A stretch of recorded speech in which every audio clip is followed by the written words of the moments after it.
The most interesting of the Stoics is Marcus Aurelius. Lord Acton, the great English philosopher and historian, once said that power corrupts, and absolute power corrupts absolutely. And that's generally speaking true. The difficulty with that generalization is Marcus Aurelius. Marcus Aurelius was an absolute ruler. He was a ruler of the Roman Empire. He was an emperor. He had absolute power of life and death over everyone in the known world. I don't mean everyone in the world as we know it today, but everyone in the world as the Romans would have known it. They don't know about China or have a very attenuated conception of the Eskimos. For them, the world is the Mediterranean basin, and Rome owns it. And Marcus Aurelius owns Rome, essentially. His word is law. Now, for almost all the Roman emperors, they lived scandalous lives and they disgraced themselves. They were much more concerned with indulging their sensual appetites, satisfying their passions, flying into rages. Marcus Aurelius is the standing exception to that, and the exception to Lord Acton's generalization. In his case, power didn't corrupt. Absolute power did not corrupt absolutely. Instead, absolute power allowed us to see what the man underneath the body is really like. It allowed us to find out what Marcus Aurelius' soul is like. Imagine a man for whom all the restraints of law and custom and political order are taken away. He can have whatever he wants.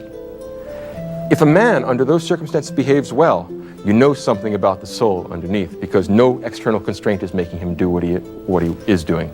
And Marcus Aurelius is the one example of an absolute ruler who behaves himself in such a way as not to disgrace himself. It's an amazing temptation. Imagine what it's like. Stop and put yourself in that place for a second. Marcus Aurelius takes the throne in 161 AD and he dies in 180 AD. 19 years controlling the entire world. He can have all the money in the world. That's not an exaggeration. All the money in the world. If he wants it, he can just collect it all. He can have sex with anyone he wants, whenever he wants, under any circumstances.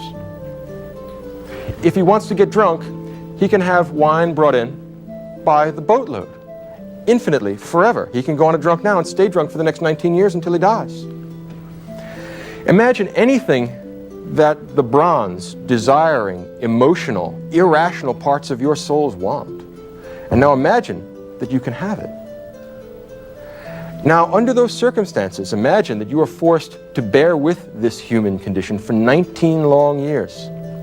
Now ask yourself, and you didn't give a show of hands, but stop and think about it for a minute. How many of you would fail to disgrace yourselves? To tell you the truth, I don't think that I could meet the challenge. If you're honest about it and you stop and think about what kind of a man it takes to bear up under those circumstances, I think you'll have to admit, or at least I'll have to admit, that he's a better man than I am.